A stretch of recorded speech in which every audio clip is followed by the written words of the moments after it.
welcome to my channel. I am so happy to have you here today, and I have a whole list of notes here of some of my favorite crochet tips and tricks that I wanted to share with you today. If you are not familiar with me or my content, hello, my name is Heather. I design and create crochet tutorials. Pretty much every single week I am designing something new, sometimes twice a week. I mainly focus on crochet wearables, so most of these tips are going to be crochet wearable or clothing oriented, but you can definitely apply this to really any kind of crochet. So I've been crocheting for I want to say like 11 or 12 years now, very avidly crocheting for the past year, and I've picked up a whole bunch of tips and tricks. Some of these are probably quite obvious or just basic common knowledge, but I thought of the things that I would have liked to know when I first started crocheting, and I also thought of a lot of the questions that I commonly get asked in the comment sections of my videos. Let's just go ahead and jump into the first item on the list. I'm just gonna go straight down the list. There's no really rhyme or reason behind this. I will say at the very end of this video, I'm going to explain to you my favorite way to actually learn. So I'm gonna give you all my tips, and I'm also going to teach you how to take that and then go above and beyond and actually learn more skills in crochet beyond just basic tips. So the very last sort of tip on this list, I would say, is probably like the bread and butter of the entire video here. But let's just go ahead and start with the very first tip, which is obvious, and that is to crochet a lot. Obviously, the more you crochet, the better you're going to be at it. And in the beginning of your crochet journey, I would try out all different kinds of crochet. I would try out wearables and accessories and stuffed animals and decor, really anything that sparks your interest. Just give it a try and see what it is that you actually like about crochet. I will say the main thing that sets beginners apart from non-beginners is the tension of the crochet, and that's why I say to crochet a lot, because the more you crochet, the better you will get at maintaining your tension. The more you crochet, the more the muscle memory of your hands will kind of kick in, and you'll start to be able to crochet with an even tension, and all of your stitches will start to look identical. Some people will recommend using like a tension ring that the yarn goes right through that ring, and it helps you have more control over your yarn and your tension. I cannot recommend one because I've never tried one, but I will show you what I do that I think really helps me have even tension. This is how I learned how to crochet, so it's quite easy for me, but I think it also helps with the actual art of having good tension. So what I do is when I'm crocheting, I take my yarn and I weave it through my finger. So I take my ring finger and I put the yarn over my ring finger, under my middle finger, and then over my pointer finger. So it's kind of threaded through my fingers. And then I pinch that yarn between my thumb and my last three fingers here. So my middle finger, my ring finger, and my pinky, I kind of just pinch it right between those fingers. So then my pointer finger is sort of up in the air and it's holding that yarn. So then as I'm crocheting, I can kind of control how much yarn I am getting with every single stitch, because it has to slide through all of my fingers, and it just helps with the control and the tension of the yarn. This next tip especially applies to crochet wearables, but again, you can use it for anything. I'm holding the crochet hook still because I like to use it to get my point across. So this next tip I especially use for crochet wearables, especially if you are making like a front and a back panel. Anything that you need to have a replica of, so you're making two of the same thing, it is so important that you track your rows. Just keep a little tally on a notebook, or you can find so many apps on your phone or even just in your notes app, and keep track of the number of rows you're doing, because you may think that you're going to be able to count the rows back. There are so many times when I think I don't need to track my rows because I'll just be able to count how many rows along that panel, and I cannot decipher where all the rows are, and I end up losing count. So just to make things easier for yourself, I would keep a tally of how many rows you are doing on your front panel or on the sleeve or whatever it is you're making. So that way when you go to make the back panel, you can do an identical number of rows. It also helps you to not lose track in the middle of your crochet process. You don't have to remember what row you are on if you're following a pattern or something. So just a general rule of thumb, always write down the number of rows you are doing. A big sort of complaint, okay, let me put this crochet hook down, it's starting to bother me now. So a big sort of complaint with crochet that I hear a lot is that crochet is very boxy, and one of the big things that's going to change that, that's really just going to step up your crochet level or your crochet game, is to learn and become very familiar with increases and decreases. Increases and decreases, especially in clothing, is going to completely change the way these pieces fit. You can make sleeves that have a very loose bell sleeve fit. You can take the body of the shirt and sort of cinch it in more. You can give yourself like a cuff at the bottom. You can cinch the sleeves in. You just have so much more control over the shape of the shirt or whatever you're making than if you were to just make rectangles and then sew it all together. When you're first learning to crochet, many people will just say to crochet like a big rectangle and then sew a rectangle to the back and to the sides, and then there's your sweater, which yes, that does make a sweater. But if you want clothing that actually is going to be cute, that's going to fit you and is going to have shape, I highly recommend that you familiarize yourself with increases and decreases and just start to learn where you want to increase and decrease in your clothing pieces, because that is going to change everything. You're going to have so much power over the shape and the silhouette of designing any kind of crochet piece. This also goes for things like bags. If you want to do stuffed animals, that is all increasing and decreasing. That's all that is. And if you're following a tutorial or a pattern, if they're ever increasing or decreasing in that tutorial, I recommend that you take a second to think, why are we increasing right now, or why are we decreasing? So you start to learn where you want to increase and decrease in your own projects. Okay, next one. Please start weaving in your loose ends properly. This one doesn't seem like it makes a big difference, but trust me, it does, especially when you're like a month out from your biggest crochet project and the entire thing starts to fall apart because the loose ends are not woven in properly. It's terrible. Nobody likes weaving in loose ends.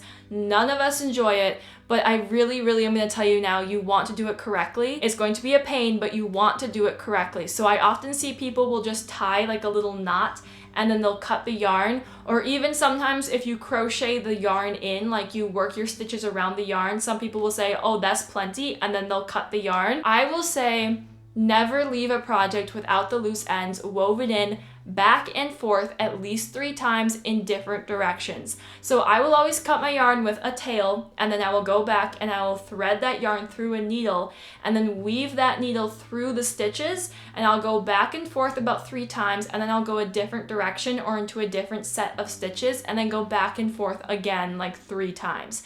You really want to make sure those loose ends are in there. There are a bunch of tutorials out there on how to properly weave in loose ends. I kind of just explained to you my favorite method, which is just to go back and forth a couple times in different directions. So make sure you weave in your loose ends correctly. This next tip is kind of bouncing off of the weaving in the loose ends, and I do think a lot of times people don't like the way their crochet turned out because they cut too many corners or they were too rushed. I am all for a crochet hack. I am all for figuring out how to crochet faster, how to do things easier. I think some of these hacks are incredible, but there are some cases when you just need to count your losses and you just need to frog the project, especially if you're crocheting wearables and you want to crochet something that you're actually going to wear. If halfway through the project you're starting to realize you don't like the stitch you're using, or you think it might not be your favorite fit, just for your sake, do not go, oh well, like I'm sure it'll be fine. Just frog it while you're only halfway done instead of making the entire piece and then never wearing it. There are actually on almost every single one of my crochet designs, probably every single one, I have that moment about halfway through where I think, I could save the project, like this doesn't fit quite right, this isn't exactly what I was imagining, but it's fine, I could just save it. And every time I sit there and I have that mental battle of, do I just keep going and hope for the best? Or do I frog it and actually try it again in the way I want? And every single time that I frog it and try again, I am so glad that I tried again, and now I have crochet pieces that I actually want to wear. Do I still wear them? No, not really. I don't wear my crochet that much, but I actually want to wear them now because they're actually really cute. So my biggest tip is just don't cut corners in your crochet and don't do things too quickly. So like weaving in loose ends, take the time to do the tedious weaving in of the loose ends, or getting the measurements just right. If you need a gauge swatch, take the time to do a gauge swatch, because in the long run, you're gonna be glad that you did it. Okay, so let's now talk about a couple of tips that just generally makes your crochet look better. A lot of these are just personal preference, but I figured I'd throw them in there because I do personally think this makes my crochet look a lot better. Something I started doing just in the past few months now is after I'm done with a piece, this is a very bold version, so I'm showing you this one as an example, I will go through and add just a row of single crochet around any of the openings or the raw edges of my crochet. And this can definitely be applied to things that are not just clothing, really any of the crochet like raw edges. You want to just do one row of single crochet and it just cleans it up nicely. So in this case with this tank top, I did a whole separate color with this dark blue to give it all a little bit of a border. So I figured I'd show you this one because it's a very obvious reference.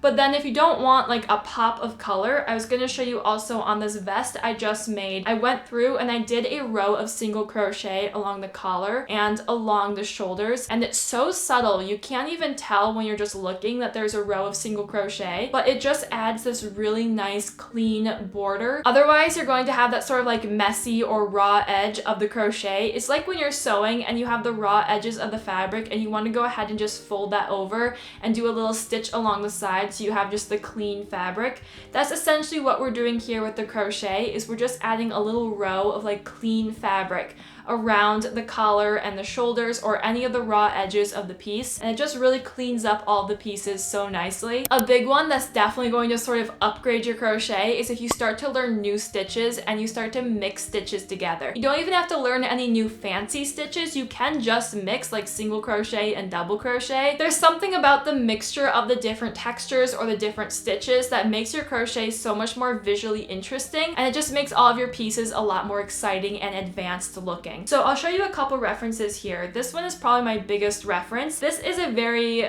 complicated mixture of stitches, but this is generally just all single crochet, double crochet, and treble crochet. And I just mixed it in different variations to then create this entire design out of all the different types of stitches. But in a more subtle way, a little bit easier to handle, we have something like this, which is a long sleeve shirt, and the body of the shirt is all single crochet. And then for the sleeves, I went in and did a mesh crochet stitch to give it a whole different texture. I also have this shawl I wanted to show you. This is all mesh crochet, so it technically is all the same stitch, but I did different sizes of mesh. We have some small mesh, this chunky mesh, and another small mesh here, which just switching up the sizing of the stitches was enough to give your eyes a bit more visual interest there with that piece. So you can just keep it very simple and just switch up like the size of the stitches. You could also just change the size of the hook or change your tension. If you have enough tension control to know how to change the tension or the hook size, I would do that as well. Going off of that, another way to bring more visual interest to the piece and to make it look a lot more advanced than it actually is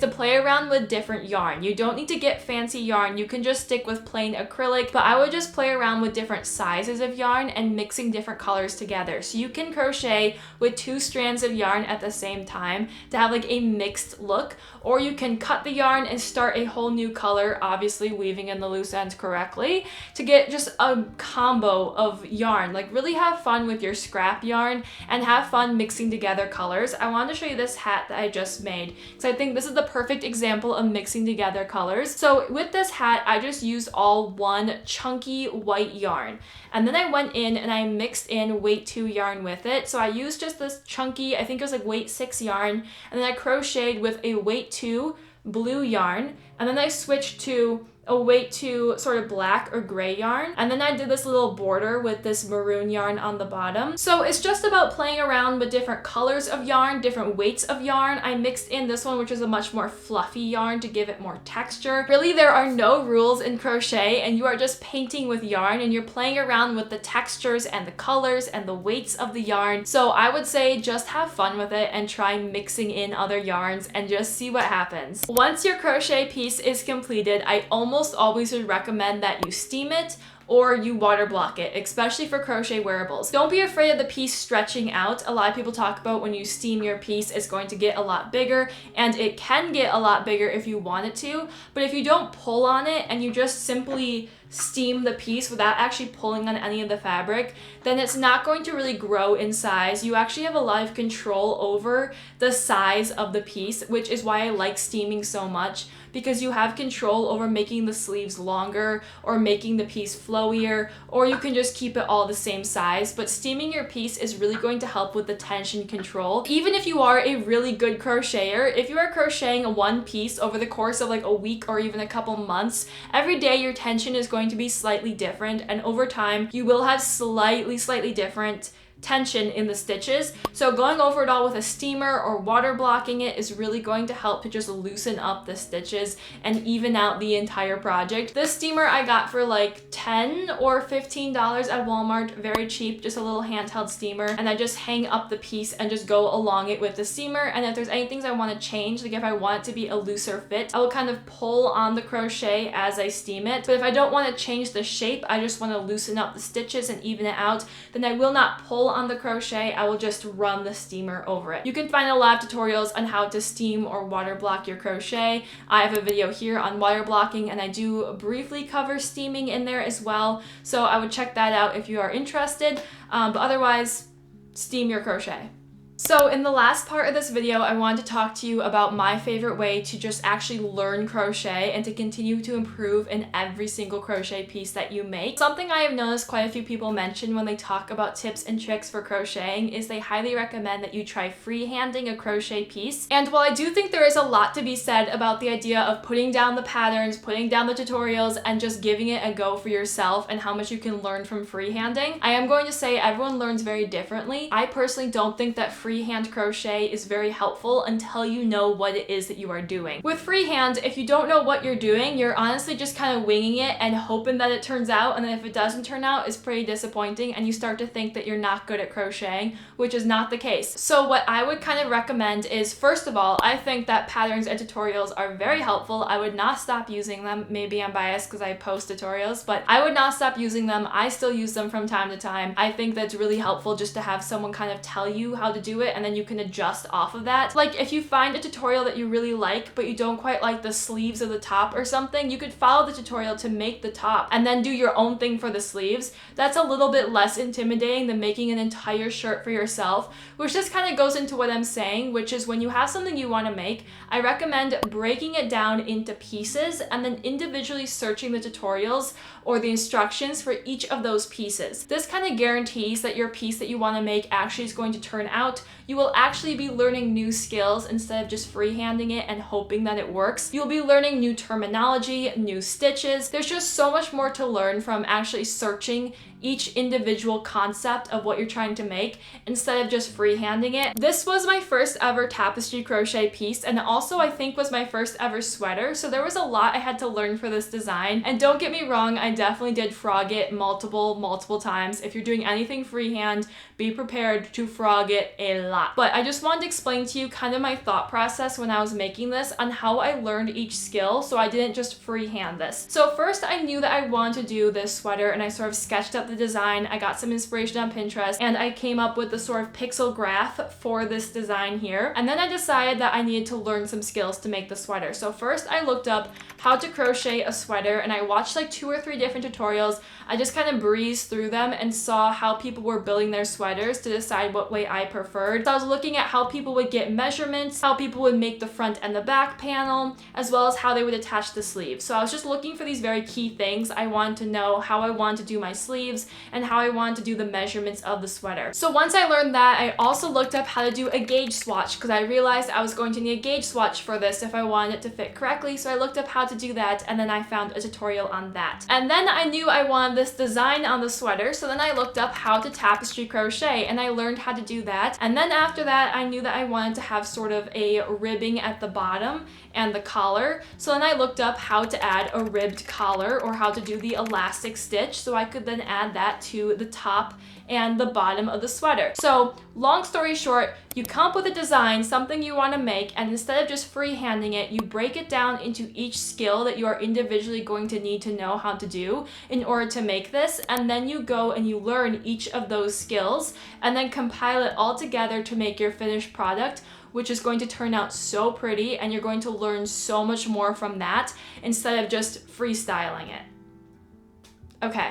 I hope that made sense. If you have any questions, feel free to leave those in the comments down below. If you have any tips or advice, then please leave that in the comments as well. I want to make a video here soon where I talk about all of your tips. So if you have any, leave that in the comments so I can use it for my next video on this topic. Otherwise, you can follow me on my social media here where I post a bunch of crochet stuff and other fun, outdoorsy, crafty stuff. You can subscribe if you haven't already. Like this video if you found it to be helpful. I try to post like twice a week here, and most of my posts are crochet tutorials. tutorials. So if you are interested in crocheting, if you're interested in crochet tutorials, specifically crochet wearables, then consider subscribing. I will see you again very soon for another video. I hope you have a blessed couple of days until I post again. Until then, goodbye.